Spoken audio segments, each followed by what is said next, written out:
दो लफ्ज इस्तेमाल होते हैं। अंग्रेजी में हम कहते हैं बिलीवर। क्या लफ्ज इस्तेमाल होते हैं जी?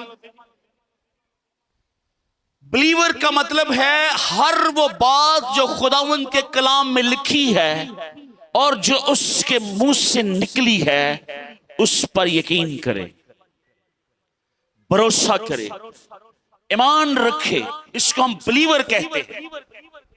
एक और लफ्ज है क्रिश्चियन, लाइक क्राइस्ट। अब इन दोनों में फर्क है।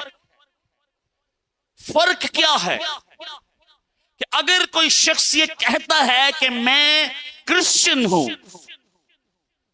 और कलाम के ऊपर, यीशु की बातों के ऊपर, बाइबल के ऊपर, अंजील के ऊपर कोई यकीन नहीं है, उन सारे कहेंगे साडा तो यकीन है। अब ये कैसे पता लगाएंगे कि यकीन है कि नहीं?